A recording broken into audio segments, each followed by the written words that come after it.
Welcome to This Explainer. Okay, let's dive into this.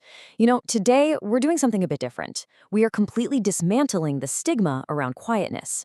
We're going to look at the hidden psychology of people who just don't talk much. And honestly, we're going to break down why almost everything you might assume about that silent person in the room is probably, well, totally wrong. You don't talk much. If you're someone who is naturally a selective communicator, you probably just physically cringed a little bit.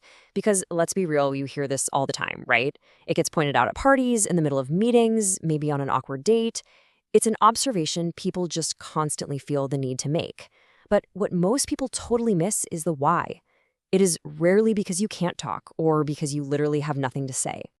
Which actually brings us to a pretty massive question. Is it personality or is it context? The truth, which is clearly revealed in the psychology, is that people who seem completely silent in one environment can actually be the loudest, most expressive, and engaging people in another setting entirely. Silence just isn't a fixed personality trait. It is a direct reaction to the environment around them. Section 1, the misconception of silence, and shifting the paradigm. So the foundational idea we really need to grasp from our source material is that communication isn't just about how outgoing you happen to be. Effective communication relies heavily on comfort, on trust, and on genuine connection. Usually, people see a quiet person and immediately write their own narrative, right? They think, oh, they're just shy, or man, they're being incredibly unfriendly, or worst of all, they must think they're better than everyone else. But look at what's actually happening beneath the surface. It is incredibly intentional and honestly very grounded.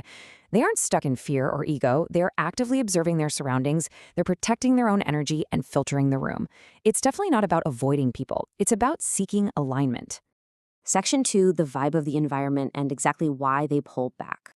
These environmental triggers are huge. Think about forced conversations, fake energy, people trying way too hard to impress each other at a networking event, usually accompanied by those terrible forced fake laughs we've all painfully endured at some point. Just a total lack of genuine connection. Well, when a quiet person senses these triggers, they don't try to force themselves to fit in just to avoid standing out. Instead, they just naturally pull back. They flat out refuse to artificially match a room's exhausting vibe. Section 3, social filtering and safety, the science of silence. Now, what's really interesting about this is that we are moving past just external behaviors and getting into the actual psychology. The first framework to understand here is social filtering. This is the automatic evaluation of whether an environment is worth the energy or if people are genuine before investing words. Quiet individuals are constantly, and sometimes entirely unconsciously asking themselves, is this worth my energy? Do I actually feel comfortable here? Are these people real? And if the answer is no, they instantly limit what they say. Then we have the second vital framework, which is psychological safety. This means feeling completely safe from judgment, from rejection, or from having your words totally twisted. This is an absolutely crucial piece of the puzzle, mostly because past experiences play a major role here. Often, these supposedly quiet individuals actually used to talk a lot more. But over time, maybe they were constantly interrupted, dismissed, or just not taken seriously. So what did they do? They adapted. They learned that not every single space deserves their voice, and they protect themselves by only speaking in places where psychological safety is clearly established. Section 4, energy and authenticity. Choosing to disengage. Refusing to pretend. This is practically a core operating system for selective communicators.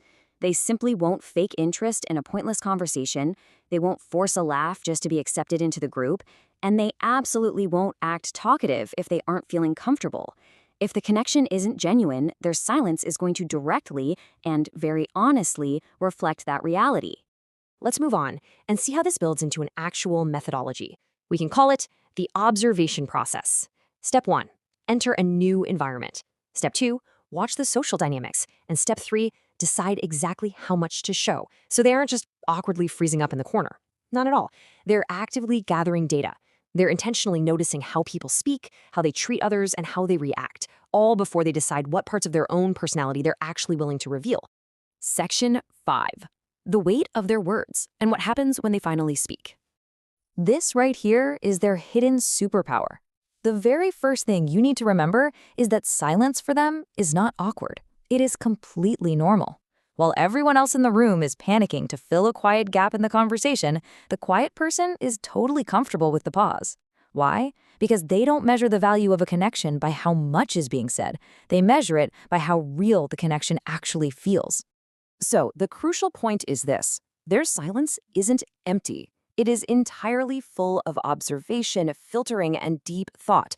Because they do all of this heavy processing in the background, when they do finally choose to speak, it usually really means something. They've already thought it through, they've already decided it's genuinely worth saying, and because of that careful curation, their words inherently carry massive weight and impact.